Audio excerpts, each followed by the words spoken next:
Hey everyone, welcome back to 22 Panels. This is the podcast that aims to examine, explore, and of course, elevate the medium of comics. I am Tyler, and across the interwebs, I even do the motions, guys. That's the key. Is Tad and Phil. Yeah, Hey guys, Phil how's it going? failed miserably last week. You I did? swooped With the instead of thwip. thwipped. It was bad. Yeah, failed Oh, I miserably have with the to. thwip. I had to be gone, and I'm really sorry about that. But Yeah. the thwips are Okay, Tyler, for just a second, turn around. okay. What's up? You have hair. Okay. You have hair.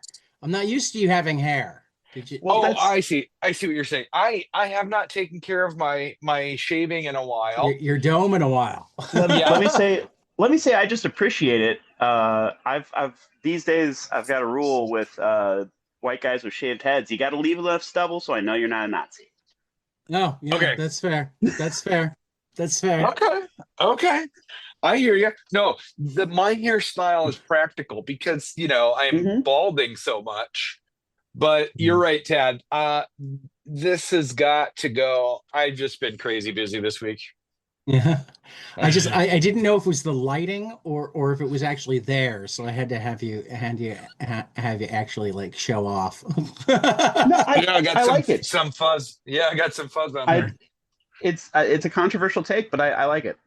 You I think do? you should let it grow as Yeah. long as the beard. My wife my wife likes it this length the best. Any Yeah. Mm. shorter, she's like, I don't know. And then any longer, I start looking with the horseshoe, right? Looking a little bit Yeah, weird. see, I think there's not enough long-haired horseshoes. Not enough George Carlin, the Yeah, Yeah, skullet. the yeah, skullet. Yeah. yeah. Okay. Um, All right. so Next time you guys will see me in a week and be like, holy shit. Because it'll come in darker and darker. so biggest piece of comics news this week was probably that Athon Books would already done some um crossover stuff with Vault Comics, bought a majority stake. Um, Hmm. so right now, at least, it looks like the Wassel brothers are still running the comic side. They just have new partners. Um, overall, this is Vault's been one of the more nimble companies. So I'm guessing that this is just a way to continue to move forward in a challenging market, which is good because Vault's also made a lot of good comics, and I hope that they will continue to. Uh, Yeah. so yeah, uh, and it probably also because Vault was the one, and they're available through Lunar, but they decided when Diamond became non-viable to start also distributing directly. Yeah. Hmm. So stores can choose to order through them. Um, so it probably helps make that more viable in the short run. In the long run, that could up orders because if you make it so that the discount that stores get on the books directly from you is enough better than they get it if it goes through the intermediary to either pay for shipping, or I want to say they offer free shipping over a certain level, um, that like encourages them to buy more books to get to that level. Does that make Hmm. sense? Hmm. So, but it's one of those things that also requires some upfront cash for warehouses, for staff to pack and ship, etc. So, definitely definitely something that bears watching. Um, I know I worried a little bit when there was that month where all Vault was offering was light novels. Hmm. Um, Hmm. but Yeah, that sounds. but Money I like Shot comics more is than this. yeah, but Money Shot is back on schedule, and and Kid Maroon got put back as a graphic novel rather than a comic, but it's going to come out, that sort of thing, and they're debuting the Post Malone Big Rig is coming up on final order cutoff on the 9th. We'll talk about that in a second. So overall, I'm going to say this is a piece of good news. Anything that infuses cash into, and particularly because I didn't really want to talk more about Diamond specifically this week because all of the news so far is people not shipping any more books to Diamond as Diamond owes them money. Yeah. Where do you think beginning to Marvel will speak end up? beginning to speak openly about what the process has been about. And oh, Phil, do you remember which company got the comics side? I know The Universal comic has the side. toys. Oh, I remember seeing that it changed, and I mean, ooh, right now, I don't know if they're even officially a comics distributor. yeah, Yeah, it's pretty yeah, dire. yeah, I yeah. do remember hearing that. I forget which publisher basically said, "Yeah, hey, Diamond owes us money," or something like that. Dynamite said that they owe them, I I think think, that was 50 it. million. Wow. Okay. Wow. Yeah, that's it's not a good look, guys. I I, I Wow. feel I I feel like heard it was a lot. Let me in the meantime, I heard Tyler ask, "Where do you think Marvel end up?" I think they've been with yeah, Penguin Marvel's Random House already, distribution, yeah, so Oh, okay. they're yeah, yeah yeah, they're they're they're they're already gone. so that's the Okay. thing is that the comic store I frequent, they have had a grudge against Diamond for a couple of years Oh, now. I'm sorry, So 500,000. Ooh, 500,000, still half a not million. great. 500,000. I added a couple Still of not great. zeros. You know, Uh, I wouldn't want to owe anyone that much money. yeah, Yeah. yeah, yeah. $500 million. In Oh, comic I'm money, that's a sorry. lot, man. Yeah. Owed in the past, or $500,000 in the past month. Oh, shit. Oh, that's even Yeah, worse. Yeah. yeah. Dang. Yeah. Uh, yeah. Well, I mean, that's one of those So the good news. Comics will persist. I'm glad that other distributors were able to step up into place before this yeah, instance, yeah. and yeah, Well, and for that matter, and I don't know a ton of the details. I love like Massive first got their contract in place with Lunar, but then also got themselves positioned for small publishers to go through them to get to Lunar, with the Mm, the Massive Indies or whatever they're calling it, which right. I don't even know if they have to put their name on the book. It's just they get put in their section of the catalog. Um, so there seems to be some industry cooperation as well. Um, Hell, we even have a new uh, Marvel DC crossover on the horizon that I didn't bother to Yep. put anywhere in the notes, but like I know Tyler's excited. Maybe a little. I mean, I'm actually excited because of a lot of the names. Um, There's good teams involved, that's for sure. yeah, Of yeah, the, it's just Batman Deadpool I've heard announced so far. yeah, yeah, yeah. Okay. But Okay. no, I meant creative names. Of course. Of course. No, no, no. I meant that too. I meant the creative names Okay. involved in that one are exciting as well. Yeah, because we got, since I'm actually bringing it up, we've I'm Okay. pretty got sure it's yeah, yeah. Sorry, you go. You Zeb Wells and Greg Capullo, Yeah, I love Greg. His art's awesome. and uh, Zeb Wells and Greg Capullo. Oh, I guess this one that I brought out just says creators to be named, but I know that we've got one that has more and then creators named. the Batman Deadpool one is Morrison and Dan Mora. Oh, Yeah. So they're doing Deadpool Batman and Batman well, Deadpool. but I also know that we've got Zdarsky's involved. I feel like Kelly Oh, Thompson's involved. they might have other one shots Well, or no, two shots. yeah, what I'm saying is I think they're backup stories. Oh, interesting. I hadn't heard about backup stories. Uh, I think it was Zdarsky's email blast that had more information. Let's see. I had no idea that's what Chip Zdarsky looked like.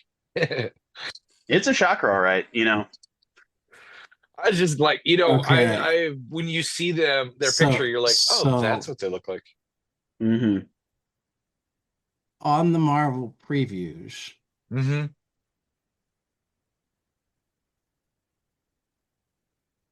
it says Zeb Wells, Greg Capullo, Kevin Smith, Chip Zdarsky, Kelly Thompson, Wow. Adam Kubert, Terry Dodson, Gary Huru, and more. Hmm. Very Okay. interesting. So we will see. Um, Yeah, it's one of those where I absolutely loved the last Marvel DC crossover, JLA Avengers by Busiek and George Perez. That one, yeah, it yeah. was really fantastic. So hoping I this haven't new read it in generation can do it. years, so I got it on interlibrary loan. It was very special. yeah, yeah, yeah. So the more interesting to me piece of news, well, Hmm. I don't know if it's more interesting to me, but this is the podcast that needs to talk about this. Hmm. The Los Angeles Dodgers announced that they're hosting a One Piece night on July Ooh, 3rd, where the Yep. first that's 40,000 exciting. fans will get their own straw hat. That's a really That cool is idea. that's a fun giveaway.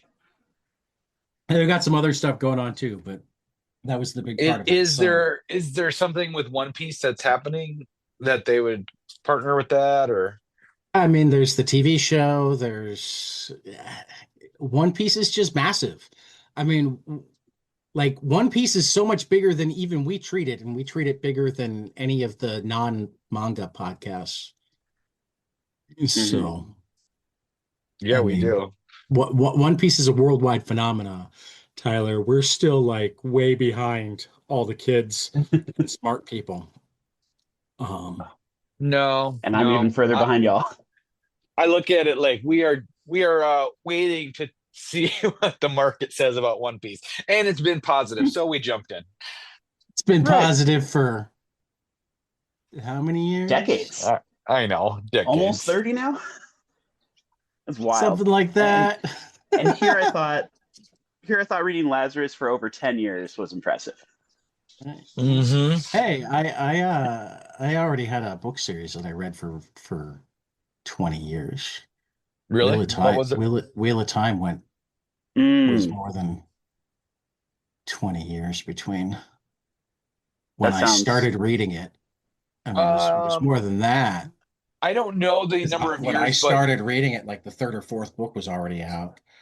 wow. Donald or not But Donald. yeah, I was in middle school when I started reading it Hmm. and had been married for a couple of years when I finished. Um, I don't know how many years it's been, but Stephen King's The Dark Tower spanned Yeah, a lot of years. yeah, yeah. I, So, I, yeah, that seemed. I don't remember uh, exact dates, but yeah, I've looked at it, and that's another pretty epic timeline. and Hmm. and before we move on to new books, we got to have what kind of week has it been? And Hmm. this time I'm more gonna laugh at like I spent a long time defending the mainstream media, Yeah. particularly actually to people on the left, um, but definitely people on the right. And the mainstream media is still better than the right-wing media in terms of being fact-based and whatnot. But Hmm. when I saw everybody like shocked that Elon Musk took so many drugs I know. because We're New York like, Times reported on it yesterday, I'm sitting there going, I thought What do this you was think he's doing knowledge. with his money? Well, no, but more importantly, I thought this was knowledge already. Like I he thought it was common brags knowledge. about it. Yeah, exactly. Exactly. They didn't He, want he, to I believe mean, it. were you So not willing to take his word for his drug use? You hadn't confirmed oh. it by watching him do it? I mean, I know. Oh, wild. guy says he takes a lot of ketamine, takes a lot of ketamine. Yeah. Shocking. Yeah, I don't understand it. I mean, I'm glad that supposedly he's out of Doge right now, and so hopefully I they can mean, dismantle you know Doge. what? And No, I'm going to be the one that says bullshit. yeah, I know. I agree with Ted. because I'm worried. because I'm worried about it. because the point was never the cuts. The point was Hmm. always the information.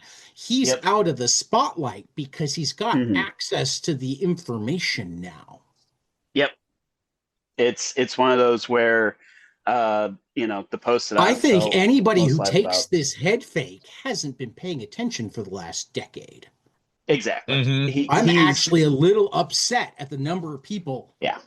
talking about him leaving government, particularly because his fucking boss is so stupid that he's still denying it. He's like, well, he's gone, but he's not really gone because he's a good guy Yeah. and he's on speed dial. Jeez.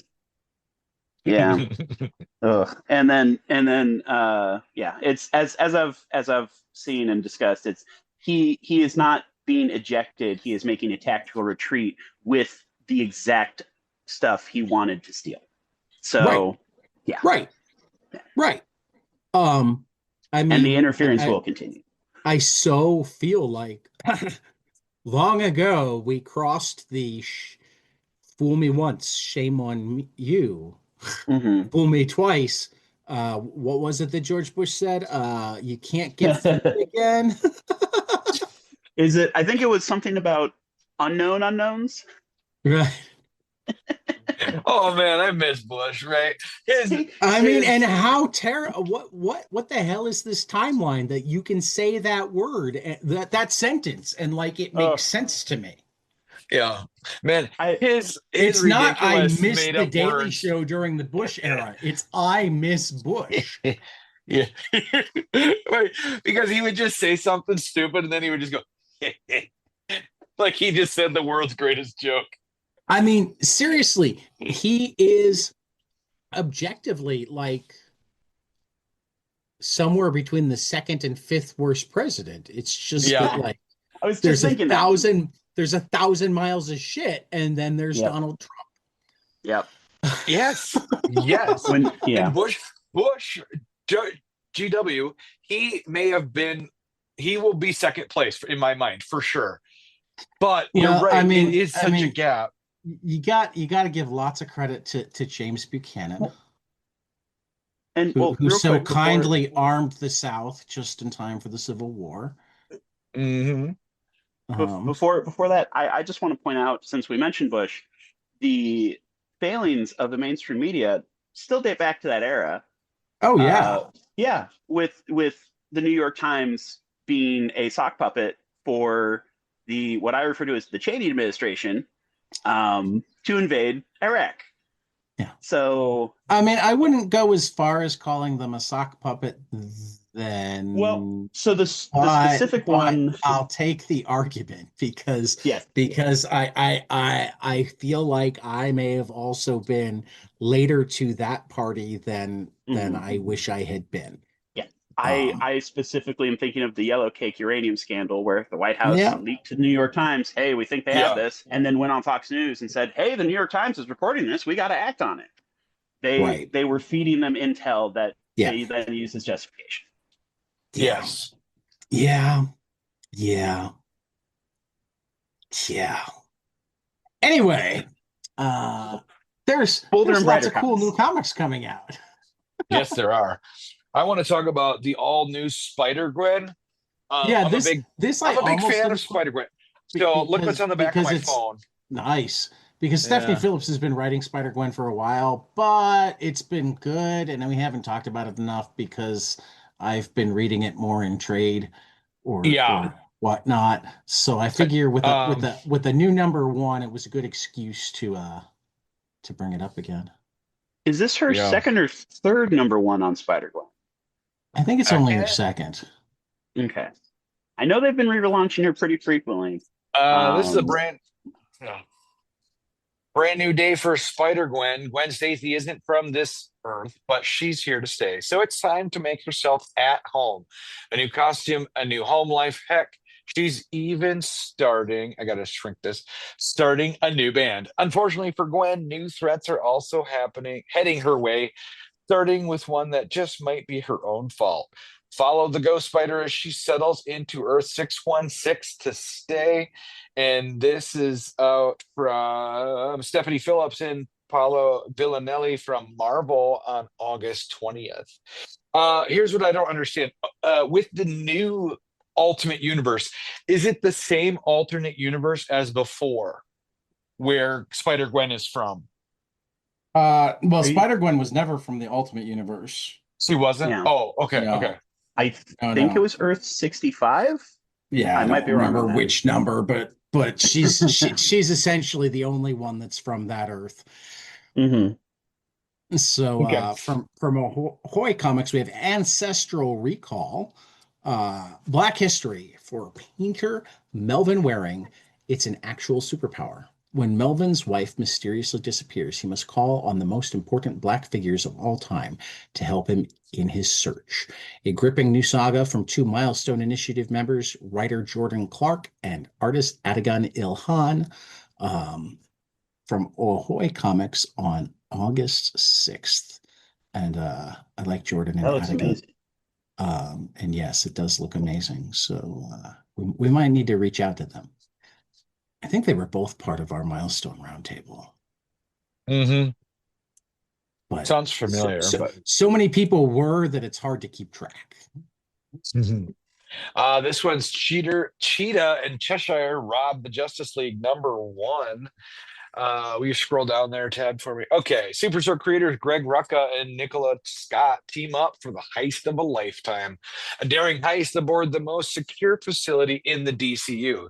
Cheetah and Cheshire assemble a team of misfits and oddballs to pull off the impossible, robbing the Justice League Watchtower and getting away with it. This was going to come out from DC, you guys, on August 6th. See, every time I read this, I read it Uh-huh. as Cheetah and Cheshire Rob, the Yeah, Justice League. I did as well. I did as well. And then I'm like, wait, that doesn't make sense. Okay. Right. I just want to say real quick. I hope Who's this. who's Cheshire Rob? I hope this series is a heralding of the return of Black Magic, Okay. Rucka and Scott's creator-owned series, because that has been away for a while, and it's really, really good. It's great It if you is. haven't read it. It is. I have actually read this one, and it has one of the. Was it this one that had yes, has one of the coolest um variant covers I've ever seen. So, Hmm. um pulling up the oh no, it won't let me pull up the media file because you Gotta have to find it, dude. be logged in. I could go find it, but I won't. I'll just tell you guys about it and you guys can figure it out on your own. Cul-de-sac from Mike Carey and Jonathan Wayshak. Uh Mike Carey I makes like his that law. Tony Fleeks cover though. Well, this is the one that I was going to tell you about, but we'll Oh, get back to okay. that in a second. Okay. Um, Mike Carey makes his long-awaited return to comic books, combining his powers with groundbreaking fine art illustrator Jonathan Wayshak to deliver a nightmarish new vision for the horror genre. What lurking evil lies hidden at the end of the cul-de-sac? Nestled in a tucked-away corner of sleepy suburbia, the Kingsley, Harriman, and Ortega families seem like any other close-knit neighbors. So nothing seems amiss when Mrs. Kingsley piles all the neighborhood kids into the family RV for their annual summer campout. But in the dark of the woods, she unleashes a grisly, blood-curdling display, revealing their family's shocking secret.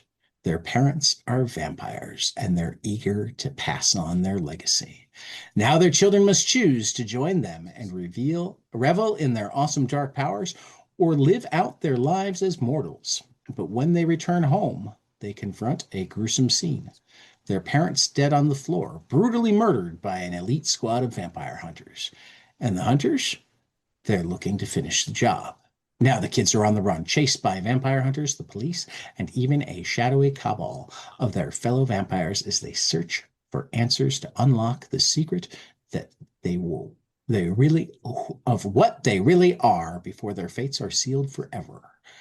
So the Tony Fleeks cover, and this is what pushed. I wound up ordering this before Bad Idea sent me my PDF to read. Okay. I would have ordered it after I read it because it's fucking good. But I was on the fence before that until I saw the Tony Fleeks cover. Now, you can only see one part of the Tony Fleeks cover, which is the front of it, but it's called a cursed mirror variant because it's actually set up so that if you hold it up to the if you have a mirror behind it and you have it set up so that you're looking at the front of it, the back cover will reflect in a way to make a story between the two sides. That sounds amazing. Holy cow.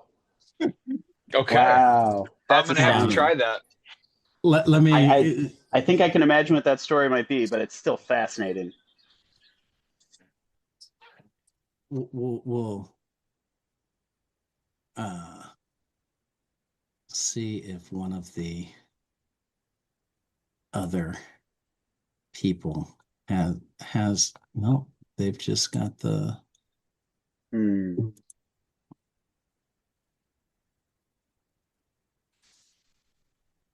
See, the headline there says first ever cursed mirror variant. Oh, there we go.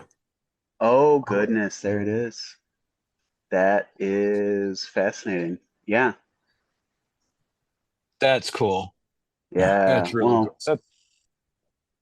That's really neat. Ooh. And there's a selfie contest incoming, so. Oh, fun. Okay. Because it's Bad Idea. And stay tuned because I talked to Sienna Fallon, the marketing director of Bad Idea this week. And when Tyler catches up, you'll be able to listen to us talk about the evolution of Bad Idea, their slate of really cool comics, and their set of gimmicks now that are easier for comic shops to deal with. They're learning from bad ideas to have better ideas, but still doing different things. So that's something we talked about. Bad ideas are only bad if you don't learn from them. And some bad ideas wind up, or some things that are initially labeled bad ideas, or almost every great idea was initially labeled a bad idea. Right. Yeah. So here we go. Tyler. All right. We're going to graphic novels about this graphic novel, Cry Wolf Girl, from Ariel Slamet Reese from Silver Sprocket. Winner of the 2020 Ignatz Award for Outstanding Comic. The story goes like this. There was once a girl named Dawa. Having lost her family to sickness, she found herself with an emptiness inside that she did not know how to fill. Alas, in all her endeavors, nothing she tried ever felt her feeling so full as the art of trickery.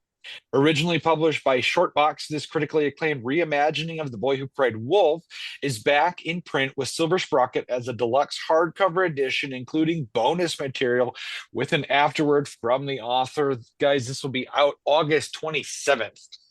Wow. And it looks super cool. It looks really neat. The I mean, the incredible. artwork is cool. Yeah. Oh, yeah. Ironheart from IDW Top Shelf. And Lucas Comer. I've never heard of before, but he does cool looking stuff. The head-spinning, time-bending graphic novel is a nuclear fusion of fantasy and science fiction whose every page glows with an eerie light. Will you survive the blast? Pursued by a terrifying demon, a young knight flees across the radioactive ruins of a fairy tale land. His only weapon is the same cursed power that once destroyed the world. What some would call magic, and others would call technology. As his relentless enemy draws closer, the knight's terrible secrets begin to unfold. How many lives has he lived? Is this the past, the present, or the future? Is he destined to bring love or unimaginable destruction? And if he fails, will humanity get another chance? This is the English language debut of Austrian-German graphic novelist Lucas Kummer. Again, from Top Shelf on August 19th.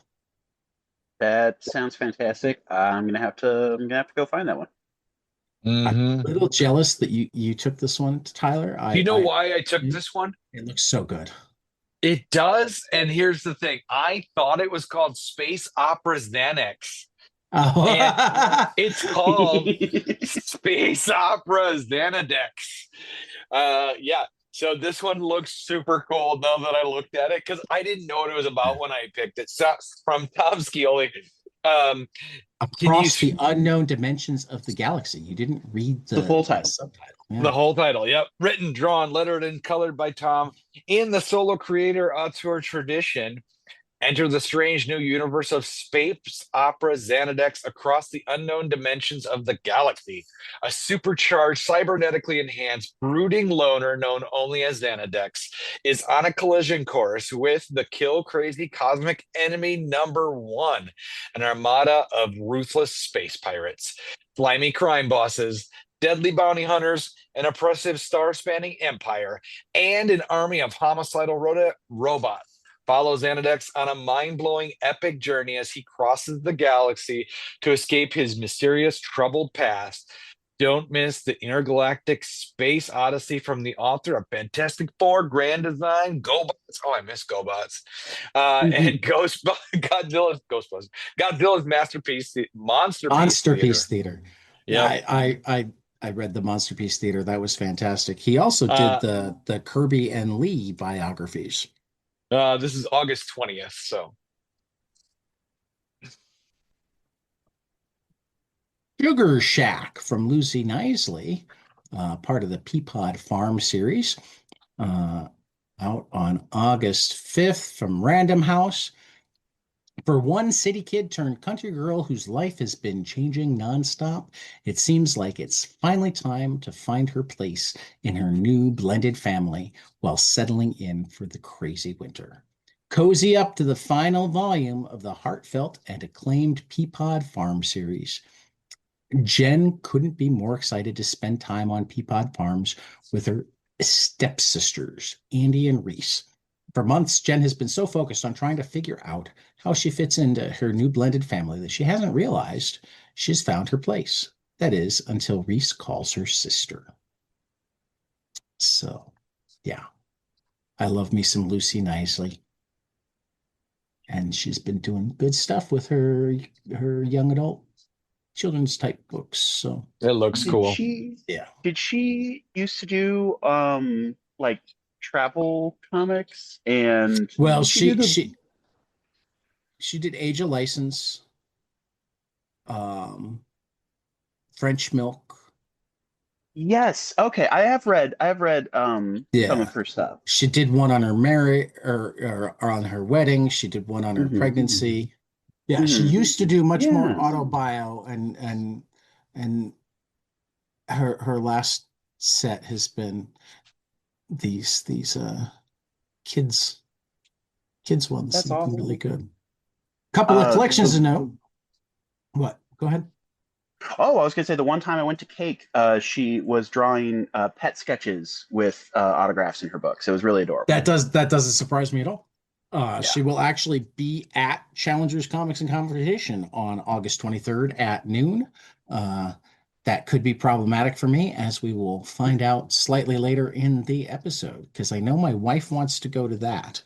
And I do too, because I haven't actually gotten to meet Lucy yet, even though she goes to Challengers. So we like share comic shop. We just haven't crossed over because I don't get down there often enough, and I haven't managed to get down any of the times she's been signing. Hmm. This one's funny. Just after um, uh, Otis Frampton had listed Jim Starlin's Dreadstar as Hmm. one of the comics that he loved, that he wished more people had read so that he could talk to them about it, and apologized for listing something out of print. I started going through the catalogs and I wound up emailing him to say, hey, it's not out of print anymore. Jim Starlin's Dreadstar That's Omnibus awesome. 1 will be out from Dark Horse Comics on October 28th. Definitive Dreadstar collection begins here, remastered for a new generation. The spiraled arms of the Milky Way embrace hundreds of billions of stars, planets, and Earth, the little blue dot we call home. But humans aren't the only inhabitants of this swirling galactic disk. It's also given rise to a number of beautiful and terrible alien species, one of which is so dangerous, so destructive, and so inevitable that the only way to save the universe is to destroy the Milky Way. Vanth Dreadstar, last survivor of the Milky Way, has been tasked with safeguarding the future from the same fate that befell our galaxy. His crew, a cyborg sorcerer Ziggy Darklock, cybernetic telepath Willow, cat-like humanoid Odie, and freebooter Skeevo, are the universe's unlikely protectors. Yeah, I have heard great things about this recently. Yeah, So it looks super looking cool. forward to it. All right, I had to pick this one. Of This course. next one, yeah. We're Dwayne gonna was have on the Dwayne show. back to talk about it. Maybe Yeah, bring Mod with him. I'm friends with both of them on Facebook, so that's kind of fun. Huh? Um, who are the Power Pals from Dwayne Murray and Ahmad Rafet? From Dark Horse, a buddy comedy graphic novel about fame, friendship, and just how long you're willing to fake it till you make it. Washed up actors Derek and Alex have been best friends ever since playing teen superheroes Swallow and Buzzard in the 90s TV show Power Pals. Wait, you've never heard of it? Don't worry, you're not alone. It was canceled after 3 episodes. This will be in shops, guys, on October 28th. So good. Yeah, I love it. I am in. So So I'm on issue 3, right? Is that what we're Yep. on? Yep. Got it right here. Yep. Yep. So final order cutoff this week. We have Big Rig #1 from Post Malone, Adriel Wassel, and Nathan Gooden at Vault Comics, out July 9th. Brain Damage from Shintaro Kago at Fantagraphics, out July 16th. Hero Trade, Hero for Sale from Matt Kint and David Lapham from Bad Idea on July 9th. Also on July 9th from Bad Idea is Planet Death #1 from Derek Kolstad, Robert Venditti, and Tomas Giarello. For the podcast, Christopher Cantwell, along with Megan Levins, has Star Trek Red Shirts #1 coming out July 16th. And also, friend of the podcast, Matt Bors and Fred Harper have Toxic Avenger #1 coming out from Ahoy on July 9th. All of these are final order cutoff on June 9th. Crowdfunding, we've got a couple more days to back the Complete Lunch comics from James Vandenberg on Kickstarter. Palomino volumes 4 and 5 from Stefan Frank on Dark Planet Comics, also on Kickstarter through the 6th. And I think you just got that interview up, right? Yep. Tyler. Yep. So yeah, you can Yep. listen to my recent interview with Stefan. Yeah, it went up Stefan Frank, or is it Frank or Frank? It went Frank. up last. Okay, it went up Stefan last Frank. night. Yep. Lady Mechanica, The Mechanical Menagerie, Part 1 from Madeline Holly Rosing and Joe Benitez and Martin Montiel on Kickstarter through June 11th. That was actually one of the things that Stefan Frank recommended while he was on.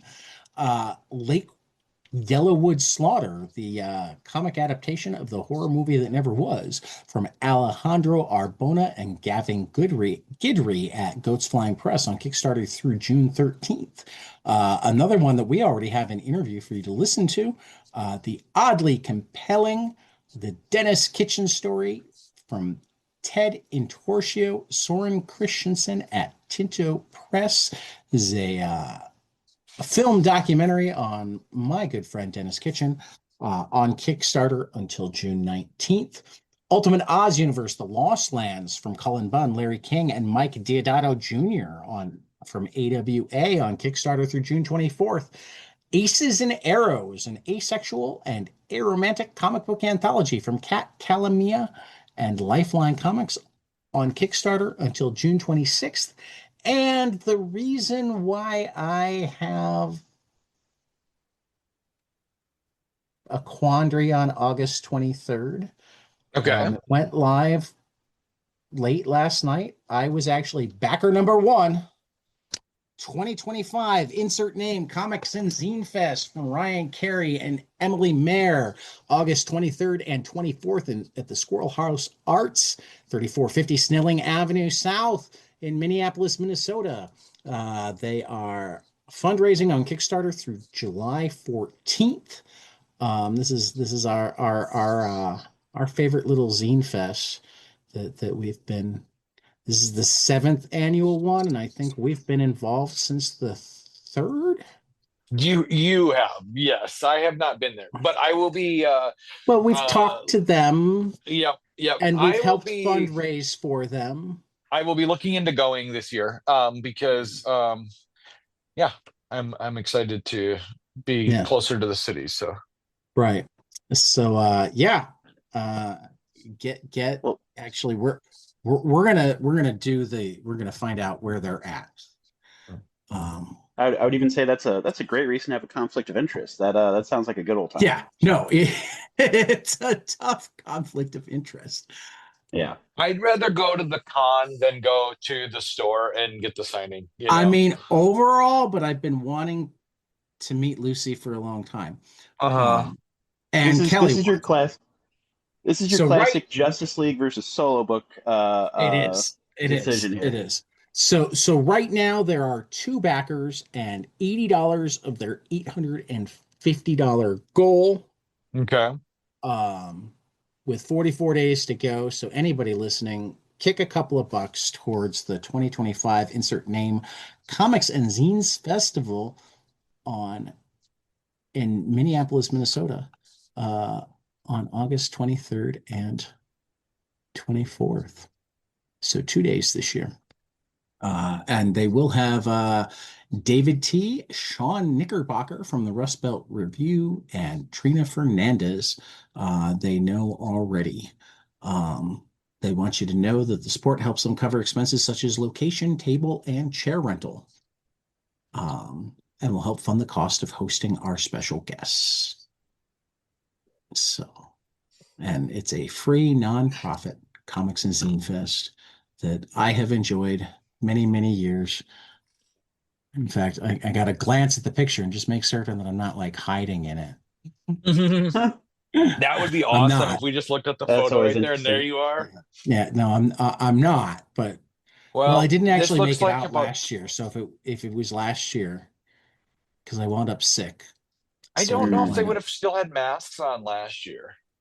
No, they have continued masking just because there are enough people in the comics community who are immunocompromised. Sure. They've been playing it safe. Okay. I mean, I can't say for certain that this year will be required masking, but I know that last year was still required masking. Okay. Yeah. It's one of those. I work with a guy who's never stopped masking. He's and yeah, I wish more people went that way, and yeah, definitely considering doing more of that. Yeah, there are times where I regret caving to peer pressure. Yeah. Because it's harder to go back. It is. Though I am pleased that more and more people are just masking when they're sick. Oh, Yeah, that's absolutely. what I was just gonna suggest. Yeah. I'm willing to mask when I'm sick. But like right as things are right now, I'm glad we're not masking every day, right? To go out. But Well, I would, unless you're Homeland Security. yeah, exactly. Mm, Then you get to wear a or mask immunocompromised. or What? immunocompromised. Boy, I said or immunocompromised, then you're still masking too. So yeah. So anyway, Tyler, what'd you love this week? Oh my gosh, I love You Two on loved Power three great Pals. books. There were so many good books this week. Yeah, if you don't like, you probably heard my read up a minute ago about the trade that's coming out, but Who Are the Power Pals has been just so fun. It's just a unique take on. It's not even a superhero book because they're not superheroes. They're superhero Well, wannabes, I you know. mean, one of them kind of wants to be, and the other wants to be kind of. Yeah, yeah. Kind of wants to be in, the other one wants to, kind of. Oh, that's a good one. My second choice, and this has been on my every time it comes out, Black Hammer, Spiral City #6, Jeff Lemire and Teddy Christensen. Mhm. Killing Um, him. They're killing yeah, him.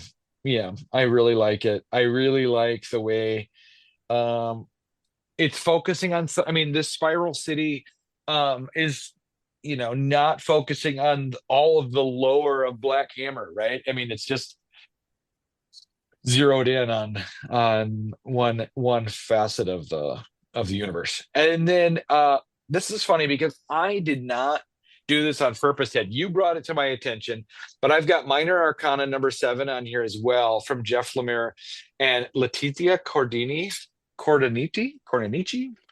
Anyway, I think is that yeah. the colorist?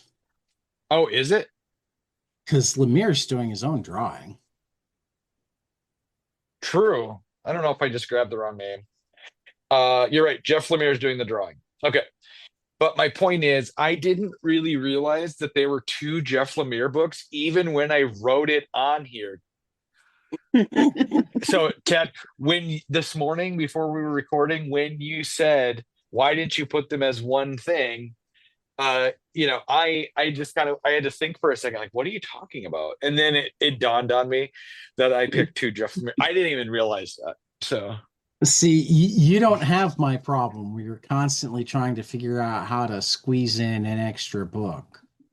Um, I mean, no, last week, and like it's a statement of how good this week is that like yeah, two, which means four of my spectacular books didn't make my amazing books.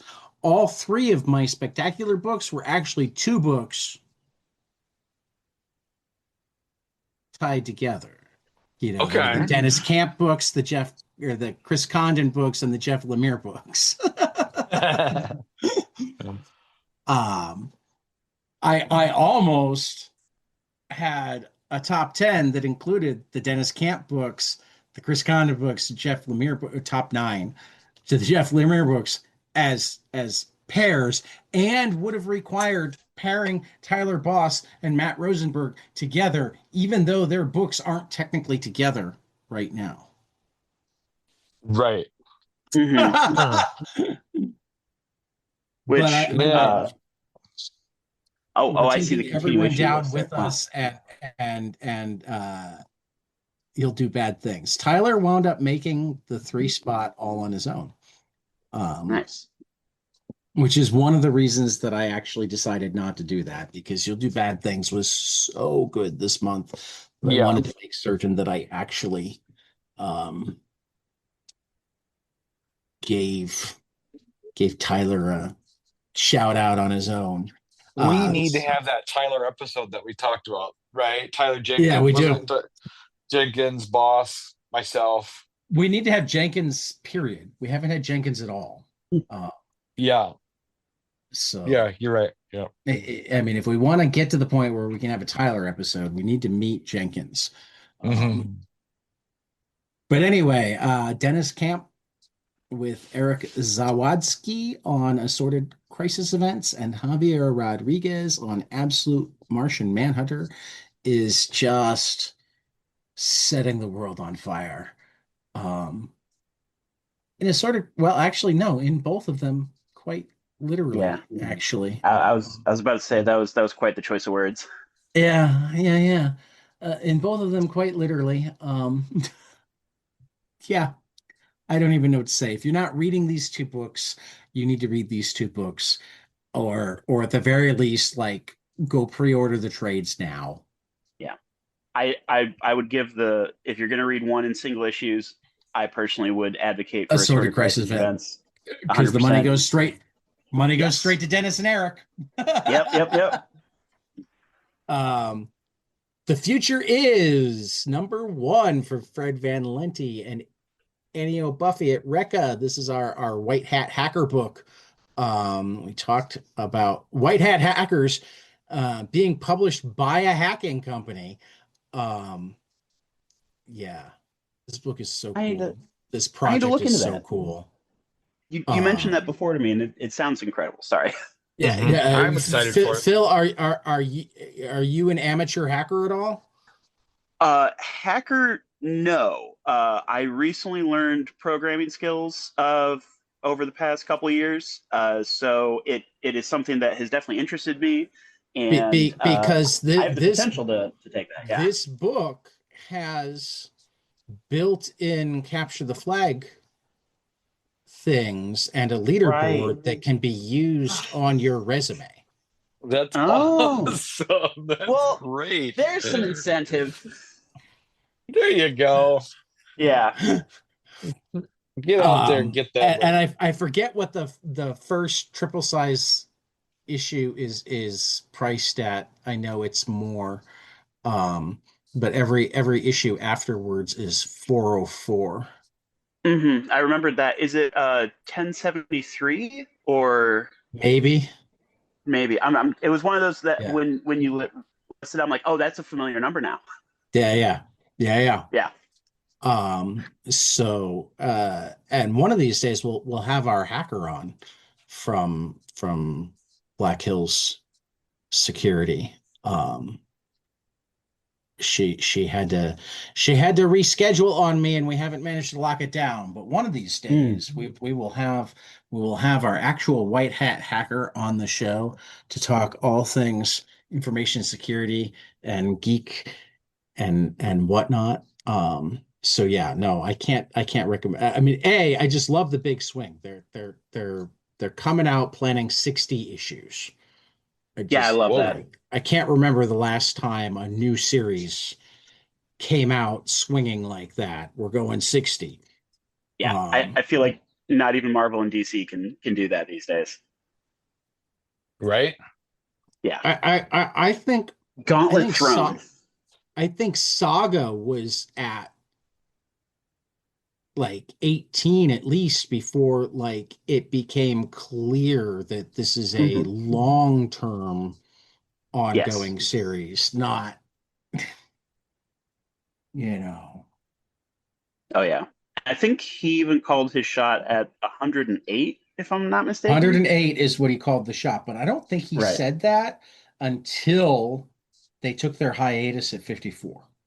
Mm. I think that's the first time he said 108. I could be wrong, but it was right in Yeah. there.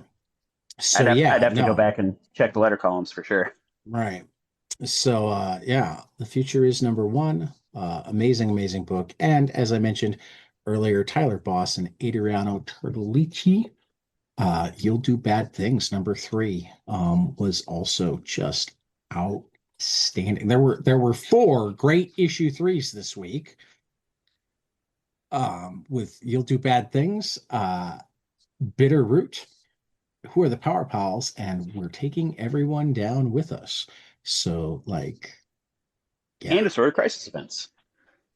Oh yeah, five, six. Oh right, Martian Manhunter too. Yeah, six fantastic number threes this week. Seven, Dark Pyramid. So seven Wow. great books. I mean, this week in each month because I want to say all 7 of these books have come out the same week for the 3 months, um, and made my ranking very difficult. So, Tyler, Yes. back, In One Piece. This, yeah. and you're In still one, ahead of me. we're in week 40, you guys. Week 40 of our One Piece race. I had to get to 40-ish. We think we okay. might have we might have failed to like Mark some. update a few because I feel like we started at about this time last year. Okay. So we should be in the 50s, huh? Yeah. Uh okay. Well, anyway, I was really pushing to get to 500.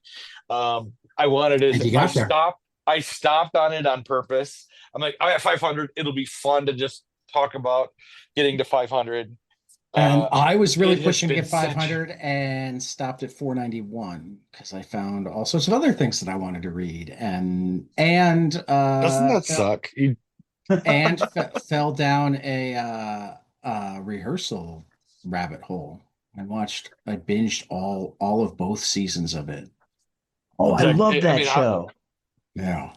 Oh, I it's haven't so even heard of good. it. I'm gonna look it up Yeah. quick. Nathan Oh, it's Fielder. wild. I know Yeah. Nathan. Yeah, Oh, not it's know him, but incredible. Yeah. If you did Well, it, yeah, well, he called the FAA dumb on Wolf Blitzer. Um nice. and that got it some extra. The first season was like heartbreaking but also good, Oh, and yeah, the second season was amazing in all sorts of different ways, though I also wanted to shout at him, "You're autistic." That's what they're trying to yeah. tell you. They're trying to tell you you're autistic. And then we got to the, Hmm. Hmm. oh, if you're autistic, they might not let you fly the plane. Yeah, Uh, yeah. Nathan, I think I have your season 3 idea. There we go. Because the Oh, idea that being autistic could stop you from flying a plane, the idea that going to therapy could stop you from flying a plane is actually just yeah. so incredibly stupid. I also think it's great how much of a forward thinker he was, and that he's been fascinated in aviation and the relationship between pilots in the cockpit since before this year. Well, like 20 years. Yeah. But that's also like evidence of neurodivergence. I mean, Mm. like I before I even got to like that episode, I was looking him up to find out if he was neurodivergent, Hmm. like officially, because like I he's I assume so he's watching season he's one. relatively obviously neurodivergent. Yeah. Yeah. Um, It's honestly, and I think watching him and loving that show so much has helped me embrace the title. And yeah, yeah, yeah. I don't have an official diagnosis, but I I suspect do. I'm on the spectrum. Yay! Congratulations. Thank you, Congratulations. comics. Thank Round you, of applause. comics. Um, so yeah, and we had our sea shanty on One Piece that's actually been That sounds recorded fun. by multiple different bands. I listened to Oh, that's many of incredible. them. Yes. that's Tyler, did awesome. you listen to it at all or just read it? I have just read it. Yeah. You should go listen to it. It's pretty awesome. Okay. My favorite is the one that's actually by like a band that does sea shanties. So like they're not a band that would normally be doing something from a manga. They're a band that like does traditional sea shanties and whatnot, but Mhm. did this song and did it really, really well. Um, so since we've got Phil here, Yeah. we should Mhm. probably talk some Lazarus. What do you think? I mean, Maybe. I'm excited for that.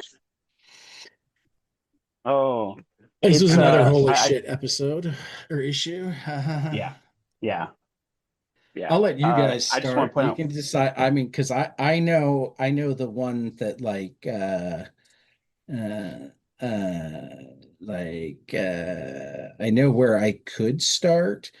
um, which is why I'm going to let you guys start, and we'll Okay. see if either you go there or Mhm. if we'll go there next. Interesting. Pulling it Uh, up right now. Hold on. Phil, you should Phil, I you're our honored Lazarus guest, so you can give the thank you. just basic issue recap.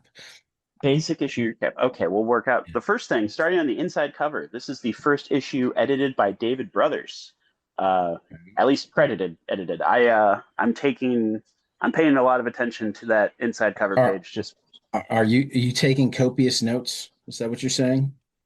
more something like that. I did actually I looked ahead because part of that is because I didn't realize Lark was lettering his own work, or him and his assistants Right.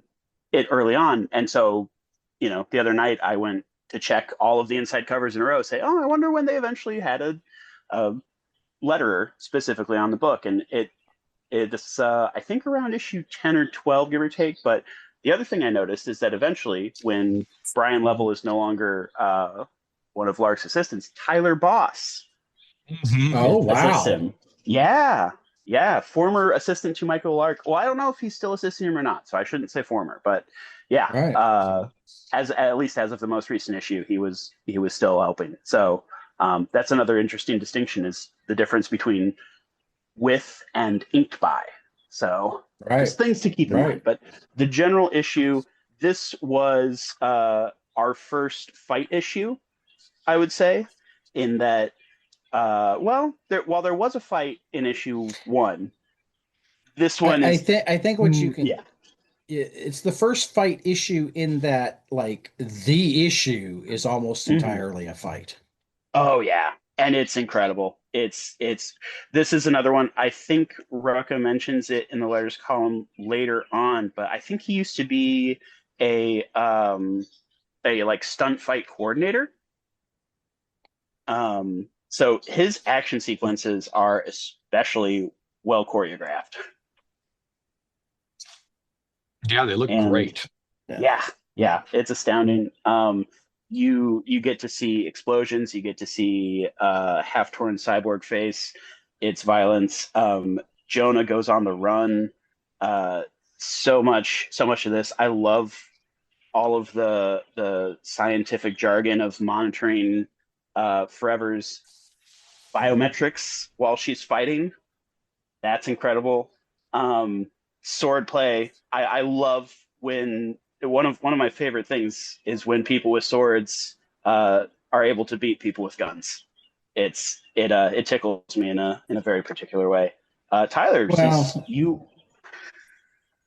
sorry, go ahead, Ted. I was gonna say like uh, lots of things beat guns if you're in Hmm. close quarters and don't hesitate. Yes, yes, absolutely. I mean, there are lots of people that will tell you that like guns are useless if you're fighting against somebody who's not scared of them Hmm. at closer than about 10 feet. You'd better get Yeah. that first shot off fast and you'd better hit. And they better not be a Hmm. Lazarus where even if you do Yep. hit, it might not matter. Right.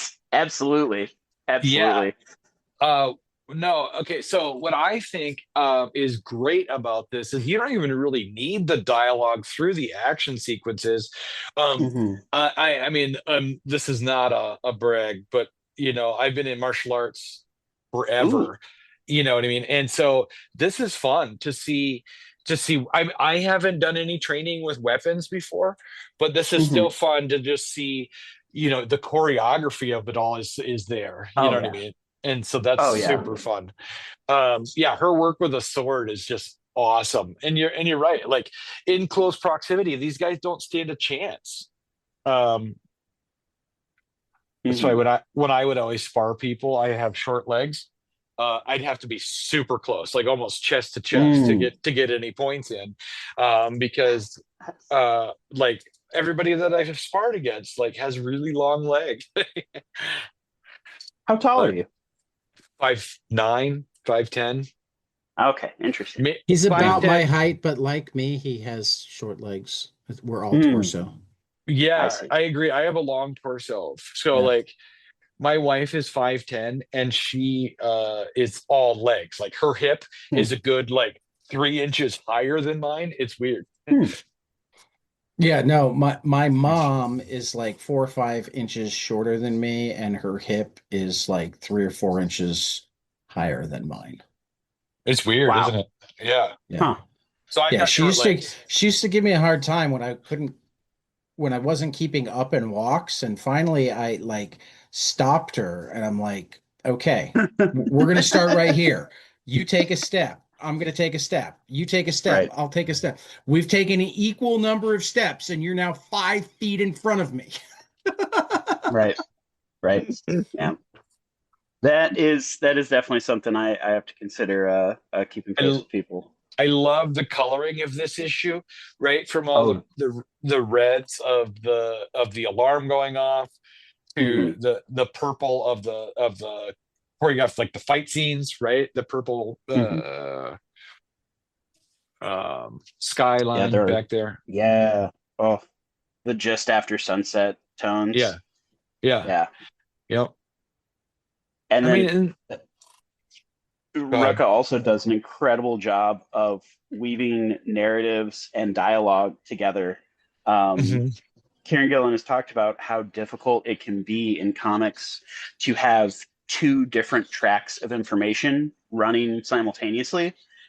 And on what's it? Page one, two, three, four, five. On page 7, when a panel when they start alternating, forever, Joanna, forever, Joanna, forever, Joanna, and the dialogue flows between the two Yeah, conversations of yeah. the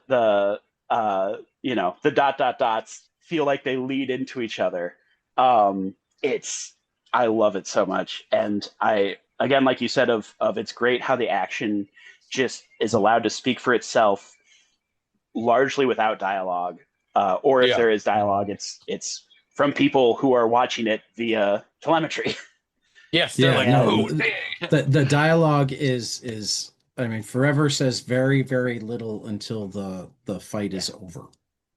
yeah, it's one of those things I think about a lot. I love sparsely written comics that let the visuals really sing. Um, and yeah, that's part of what makes this book so damn great in my eyes. Is Mhm. It's yeah, funny that you said sparsely written comics because you know what I have uh-huh, on my desk right now from Tad himself. uh-huh. Did What you is see that? Silent. this? I Jason, can't. almost Almost silent. silent. Yeah, Oh, okay. yeah. Love me some Yeah, Jason. yeah. This was the So get. Go ahead. I'm gonna pivot a little bit, Hmm. Hmm. because yes, the art and action was outstanding, but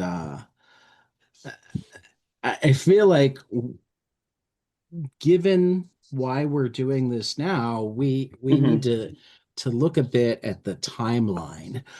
I X had a feeling that's plus where you're going. 12, Black Yeah, Monday. Following yeah, his refusal to concede the general election, Harris Silas Walker becomes president of the United States through vote of the Electoral College, defeating incumbent Elizabeth Rosa Monasterio, who won 52.7% of the popular vote. The election Yeah, saw the highest turnout in American history, despite multiple scandals and gross corporate interference. Monasterio refuses to concede, presenting evidence that several faithless electors of the Electoral College have connections to the holdings controlled by Hawk or Bittner SBC. Walker dismisses these accusations and claims Monasterio's proof fabricated and her actions an illegal usurpation of the executive. He declares martial law in the District of Columbia, Virginia, Maryland, and Delaware. Elements of the military and Verith- Verithragna security systems moved to take the White House on Walker's behalf. Malcolm Carlyle, citing criminal interference by Saskia Bittner and Jacob Hawk, offers support and assistance to Monasterio, now defended by loyalist troops at Camp David. Montessario heads to Seattle with members of her cabinet and the First Family. En route, Air Force One goes down over Mullen, Ohio. Idaho. Witness accounts of the event are confused, though onlookers report the aircraft exploding in flight. Some reports claim other craft in the airspace at the time. The Walker administration releases an immediate statement accusing Carlisle of downing the plane. A visibly distraught Malcolm Carlisle, accompanied by his eldest son Stephen, and in a rare public appearance, his wife Abigail, denies the allegation. He demands a full investigation into the crash be conducted by agencies devoid of Carlisle or Bittner Hawk influence. Montessario's vice president, William Stoke, is sworn in at a hasty ceremony in Santa Fe, New Mexico. Stoke vows to fight Walker's coup in Montessario's name and makes a public appeal to all members of the armed services not to submit to criminal threats, nor to give false legitimacy to an illegal regime. Stoke is then moved to an undisclosed location. Walker declares Stoke and the remnants of Montessario's cabinet enemies of the state for fomenting civil war and extends his declaration of martial law to all 50 states, dominions, and territories. The same day, reports leak that several SCOTUS justices have been taken into protective custody by members of Walker's Secret Service detail. Unrest continues to grow, with uncontrolled fires now burning in major cities throughout the country. Instances of commanders and soldiers alike refusing to fire on civilians increase, with reprisals, imprisonment, and even executions for dereliction of duty reported. American military bases around the globe initiate contingencies prepared post 9/11 and go into lockdown to await the reestablishing of the chain of command. Countless troops go AWOL. Yeah. Yeah, it was thrilling. Again, it's like you read an incredible action sequence and then you read that. And it, to me, Well, when and I was like reading that you timeline, read that then, uh-huh. and it's like, oh, this is cool and well thought out and whatnot. You read that Yeah. now. Yes. And you think, uh-oh, this is what a war between corporations fighting over governmental political resources looks like. And Yeah. it's terrifying. I had a scary thought the other day. Because myself included, every time we've talked about a civil war involving militias or Mhm. whatnot, we've kind of gone, yeah, they'll talk big and whatever, but Mhm. they're not beating the U.S. military. Yeah. I And mean, like, yeah. well, but no, here's the thing. Mhm.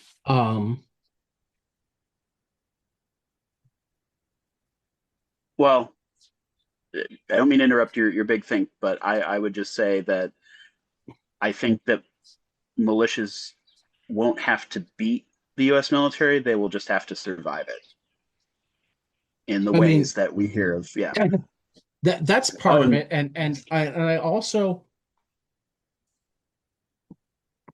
will be quick to point out that, like, particularly at this point, um, it's a big assumption to assume that the U.S. military isn't part of the fascism.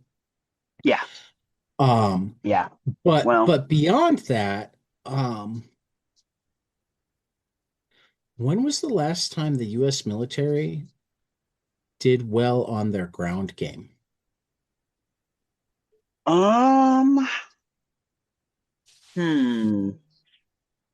Well, I think that their ground game was good invading Iraq because they were able to take Baghdad pretty In quickly, 90, relatively speaking. 91. Yeah. Yeah. Well, no, I mean Iraq in 2005. Oh, I I was thinking mean, of Gulf. I was thinking of the Gulf War in 91. Um, Yeah. yeah, but um, I recognize the fraught position of referencing 2005 because while the state was captured quickly, the actual combat was then stretched out into an occupation and Right, insurgency. Yeah. right. So, So was our ground game actually good? Or did the I don't know. shock and awe allow us to see? My point here is Uh-huh. yes, the military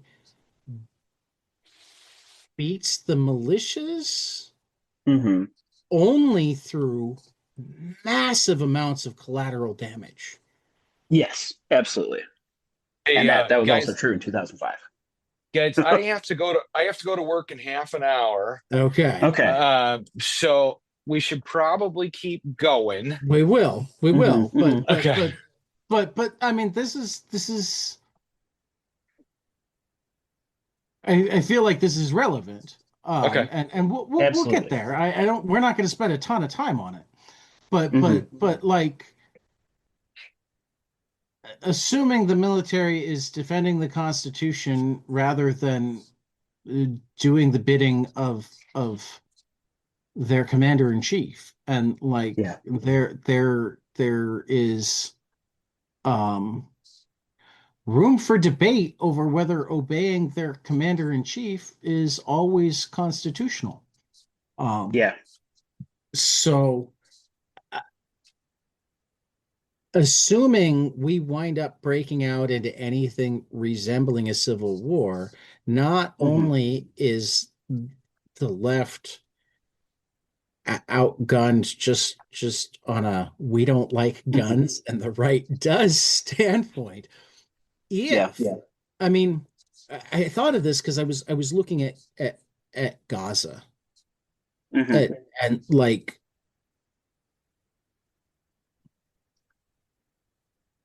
as soon as they're in urban areas, Hmm. as soon as the fight's in urban areas at all, it's all the justification you have to, oh, I'm sorry, we had to rout out those militias. Yeah. Sorry, we blew up your hospital or Yeah. your It. subdivision or your Yeah. um and I don't think like as I realized this, and part of it was from reading the comic, and part of it is just Hmm. like continuing to follow news. I'm sitting there going like, Hmm. uh, I have been like shouting up and down that people needed to be more aware of the dangers of just absolute profligation of high powered weaponry Hmm. for years, and like I feel like I may have been underselling it Yeah. I mean, even as much as I was dumping up and down. yeah. I think that it's wild to me how. See, now I'm trying to remember back in 2013 what I knew of the state of drone warfare at the time Yeah.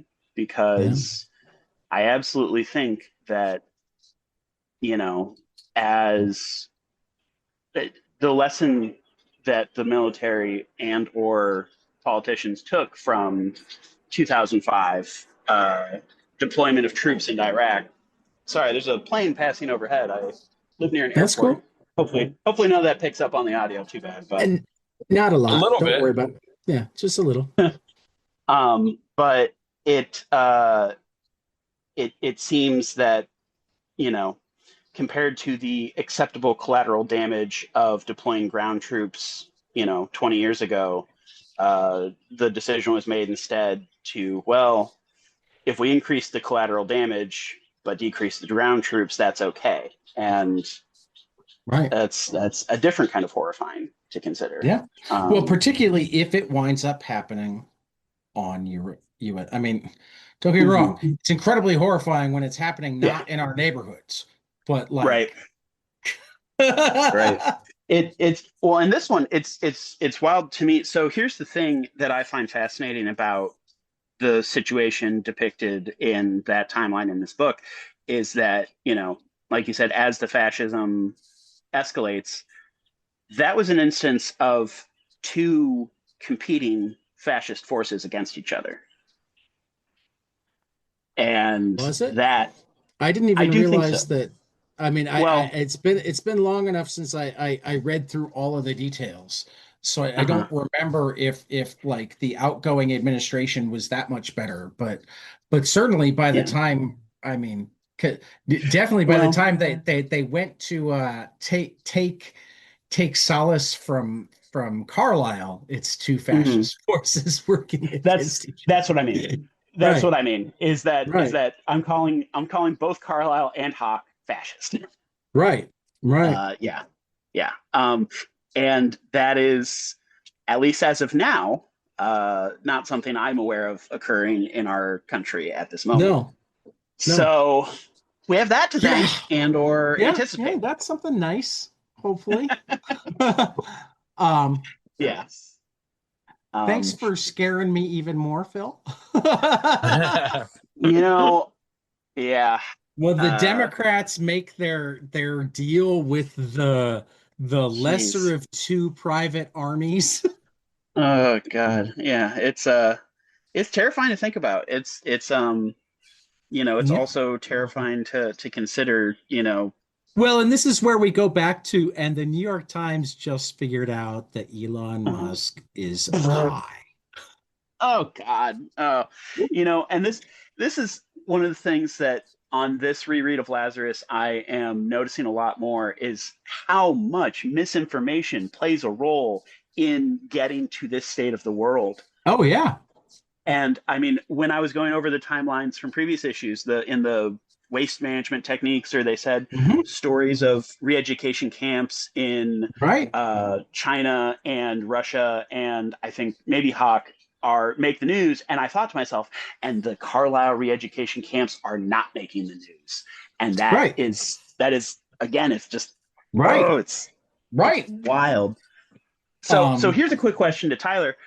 What do Sure. you think of Malcolm Carlisle as a character and a human being at this point? Uh, it's it's hard to pick one. Uh, yes and no. I mean, yes, I really like him. You know what I mean? Uh huh. But he's You should. better than his fail son. yeah, yeah. But on the other hand, I'm like, I don't know. You love to hate him, you know. Yeah. I Yeah, thought I saw him as a the last bit of nobility in this tortured world the first time I was reading the series, and I was plagued. yeah. Yeah. Spoiler alert. Sorry. Yeah, exactly.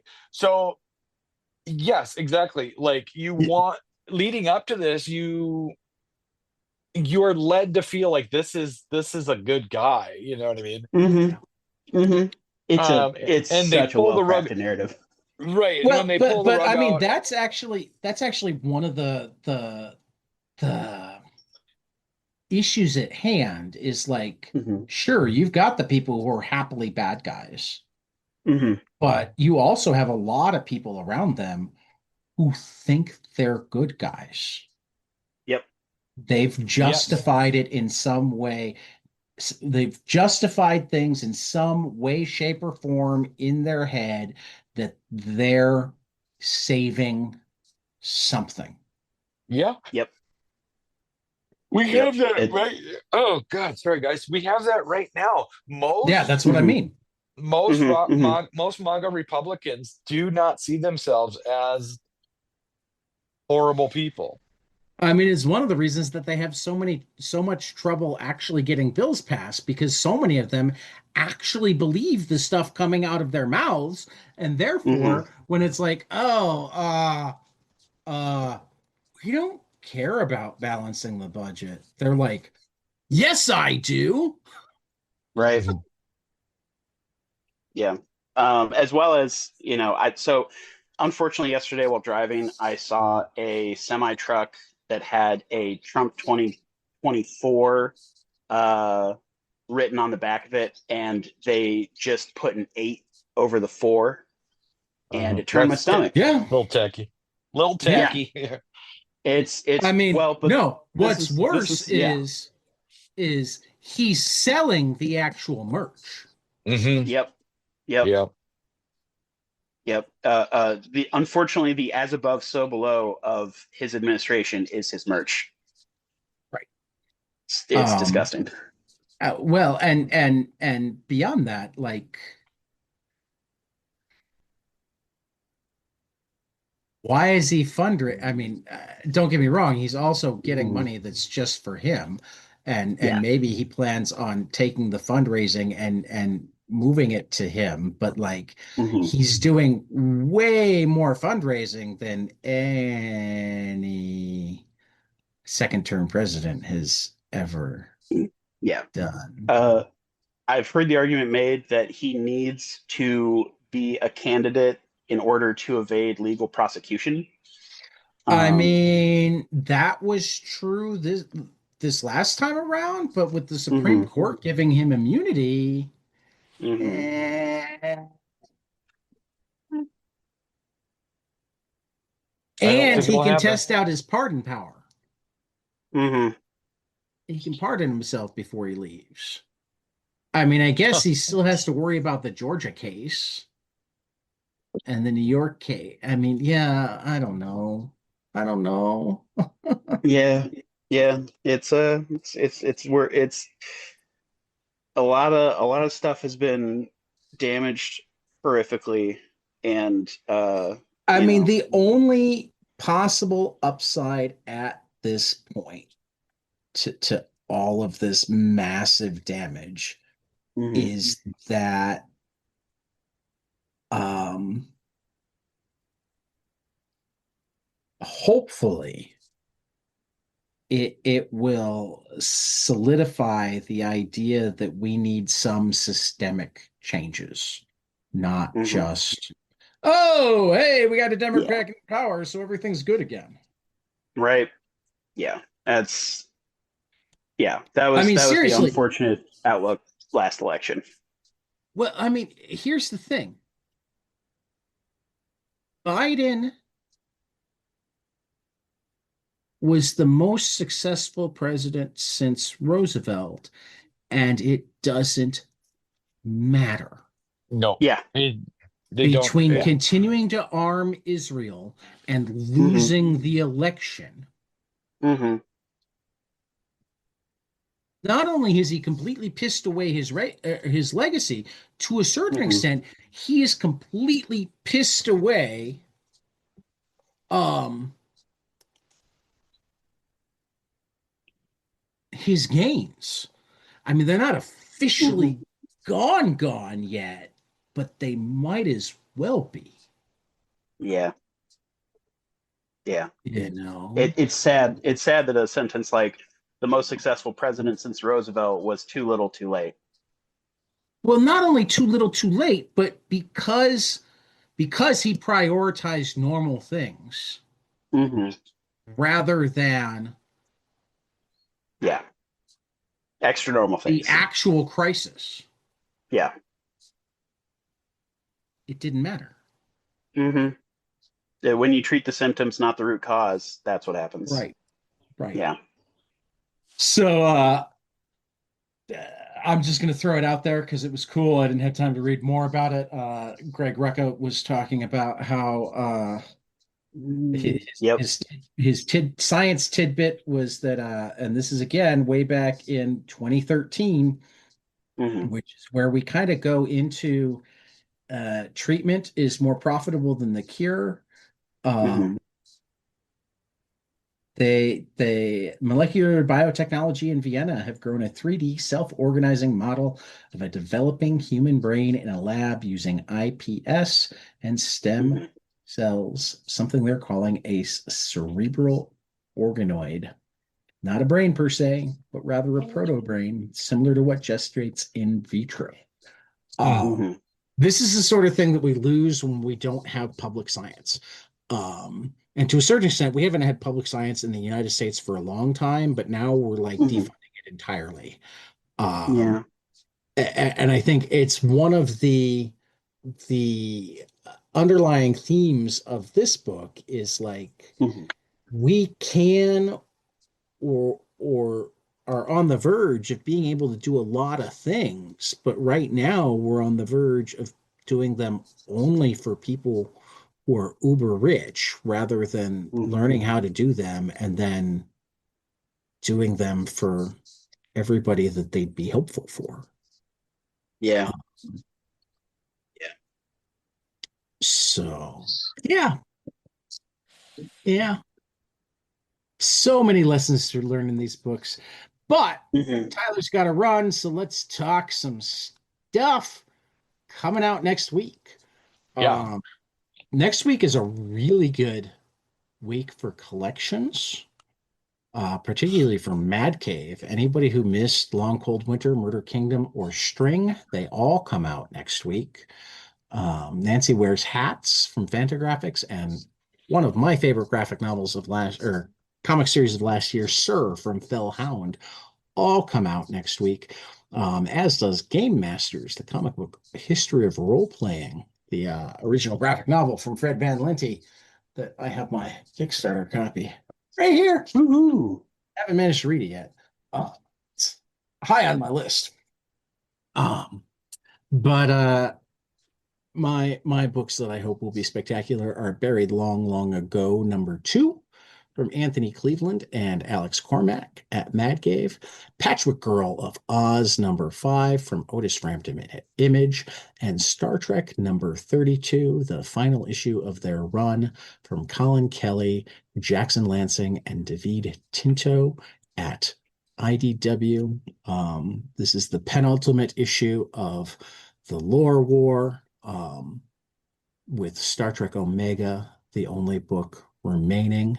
And we did finally just lock down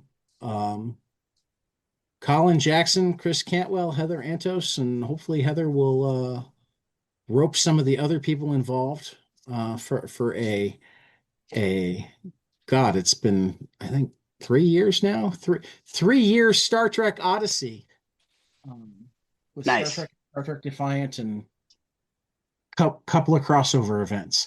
Tyler, are you okay? You seem to have did we depress the hell out I of gotta you? go. I gotta Okay. work in 15 minutes. Oh, I okay. have to be at no. work at 9. That's why I said that. I have to go. No. See, I misunderstood you. Yeah. Go. Uh, I thought you were saying that you needed to be done in no, half I work an at hour to leave. Yeah. no. I work at Give us 9 your on 3. Saturdays. Yeah, no, Uh-oh. give us your 3 and then we'll throw you out. Okay, so Ultimate Wolverine #6 from Chris Condon and Alex Lins. I mean, Chris has been killing it, so I have got Yeah. to.